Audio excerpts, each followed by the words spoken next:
Phone hack मामले में वहां की इंटेलिजेंस प्रमुख पाज एस्तबान को बर्खास्त कर दिया गया। पाज एस्तबान ने पिछले हफ्ते ही वहां की संसदीय समिति के सामने यह कबूल किया था कि उन्होंने कई अलगाववादियों के फोन टैप करवाए थे, जिसके बाद उन पर स्पेन के प्रधानमंत्री और रक्षा मंत्री के भी फोन हैक करने के आरोप लगे थे, जिसका पता चलते ही स्पेन में हड़कंप मच गया था और इस पूरे मामले की उच्च स्तरीय जांच करवाई गई।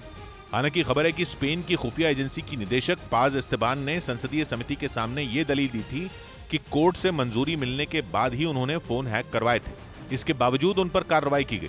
स्पेन की रक्षा मंत्री के मुताबिक इस पूरे मामले का पता लगाने में 1 साल का वक्त लग गया। दावा है कि इजरायली सॉफ्टवेयर पेगासस के जरिए बड़े नेताओं के फोन टैप किए गए थे, जिसके बाद स्पेन सरकार ने यह भी दावा किया था कि इसके पीछे दूसरे देश का हाथ है। हालांकि खुद स्पेन की सरकार पर भी इजरायली सॉफ्टवेयर का इस्तेमाल कर जासूसी कराने के आरोप लगते रहे हैं।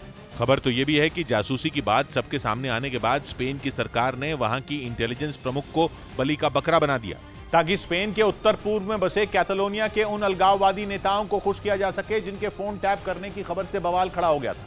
असल में कैटलोनिया पिछले कई साल से स्पेन से आजाद होने की कोशिश में है, जिसके लिए 2017 से ही वहां आंदोलन चलाए जा रहे हैं और इस मांग पर जनमत संग्रह भी हो चुका है, जिसमें करीब 90% लोगों ने कैटलोनिया को स्पेन से अलग करने के पक्ष में वोट डाले थे, जिसके बाद वहां की स्थानीय सरकार ने इस हिस्से को स्वतंत्र देश की मान्यता दे दी थी।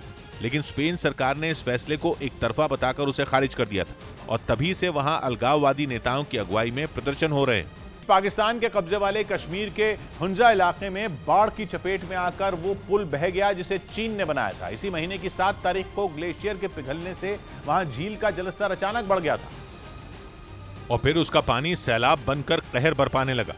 कुछ ही देर में उसने इतना खतरनाक रूप ले लिया कि उसके सामने आने वाली हर चीज टूटकर बहती चली गई। उसमें चीन का बनाया ये पुल भी शामिल था, जो पानी के तेज बहाव को नहीं झेल पाया और देखते ही देखते उसका आधा हिस्सा पानी में समा गया। इस दौरान वहां मौजूद कुछ लोग अपने मोबाइल कैमरे से टूटते हुए इस पुल को रिकॉर्ड करते भी दिखाई दिए। बताया गया कि ये पुल चीन का ड्रीम प्रोजेक्ट कहा जाने वाला चाइना पाकिस्तान इकोनॉमिक कॉरिडोर यानी कि CPEC का हिस्सा था और इस पुल के टूट जाने से POK और चीन को जोड़ने वाली सड़क का संपर्क भी टूट गया।